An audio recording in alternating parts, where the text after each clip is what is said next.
Today we will learn a quick and simple way to desaturate an image in Adobe Photoshop. First thing first, head over to adjustment layers and select hue and saturation. Now let's give it a name. How about Desaturate? Slide that saturation level all the way down to -100. To see the magic happening, click on the tiny eye icon and compare the before and after. Now let's enhance the contrast. Go back to adjustment layers, but this time choose Gradient Map. Rename it to Contrast for clarity.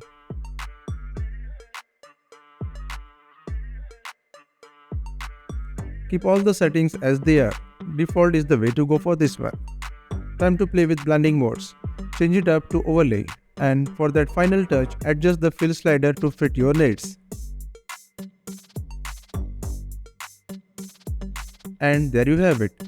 Desaturated and contrasted in just a few clicks. Take a moment to appreciate the transformation by checking out the before and after. Perfect.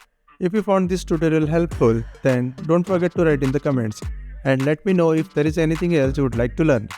Thanks for watching and I'll catch you in the next video. Till then, bye bye, take care.